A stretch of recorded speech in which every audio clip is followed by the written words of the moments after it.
Mambo bwana. Swala yenyewe ngumu hii. Ukipita kwenye maji ya saumu naenda anachangisha. Itakuwa unyama. She. Oh, Samani. Tena jua kufanya. Asalamu alaykum. Waalaikum salaam je. Sasa unakaona kakita bwana. Sisi Waislamu tunachangisha. Sisi Waislamu na majenzi fulani huko tunachangisha.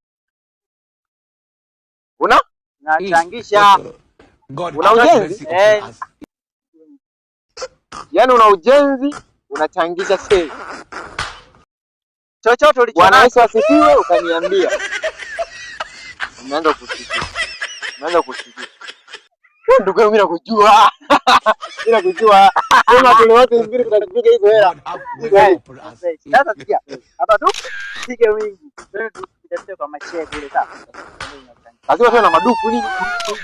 Hapa hiyo tutachota njiani. Au? Tumeupiga mwingi hapo. Sasa hapa ramani tutaita kweli. sasa hii ramani sasa. Napita kila nyumba.